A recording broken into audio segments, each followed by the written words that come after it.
From UFOs to ghost and psychic powers, history is riddled with unexplained events. You can turn back now and learn the stuff they don't want you to know.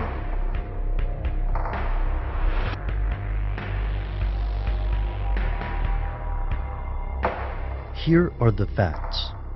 Whether it's your neighborhood credit union or a transnational institution, banks are crucial to the economy. There are many types of banks, but each depends on trust. Banks accept deposits and use their account holders' funds to create loans, empowering millions of people to buy houses, to start businesses, or send their children to school.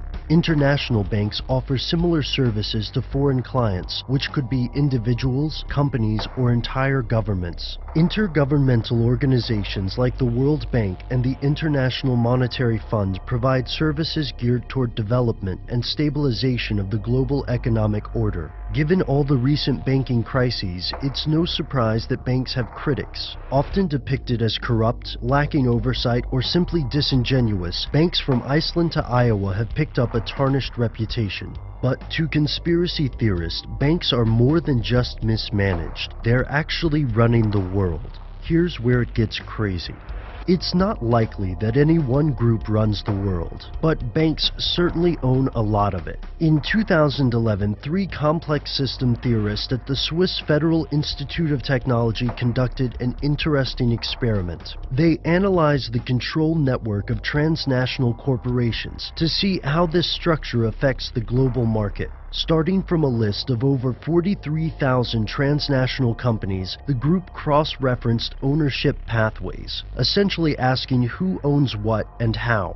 The results were disturbing. This international network is shaped like a bow tie, and at its core, a group of 147 organizations controls over 40% of the total wealth in the system. Many of these 147 companies are banks. To protesters in Greece and the Occupy movement, this is not news. Conspiracy theories about banks vary. Some cite the Illuminati or other secret societies. Others may focus on fears of a one-world government or nefarious plans to depopulate the globe.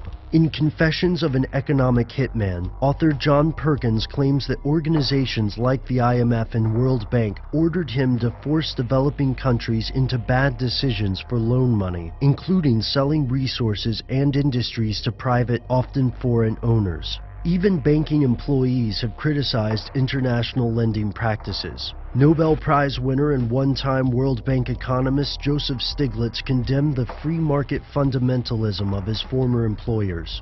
Corruption is also an ongoing problem. Crooked transactions such as the Libor trading scandal show the danger that can occur when bank employees can use their influence to swindle customers for personal gain. Yet these criticisms don't prove that international banks are part of some arcane cabal. The Swiss scientists don't believe the core group is part of some conspiracy. According to George Sugihara, a systems expert familiar with the research, this concentrated influence structure is common in nature. While the researchers don't believe the core group controls the world, serious concerns remain. Could this group of 147 companies wield political power? Here the scientists are divided. One believes that there are too many groups in the core to collude or sustain a consensus. Another believes they may compete but may also act together toward common interest. Politicians in the United States and abroad have called for more transparency in the banking industry, yet the murky world of international finance is both complex and difficult to navigate.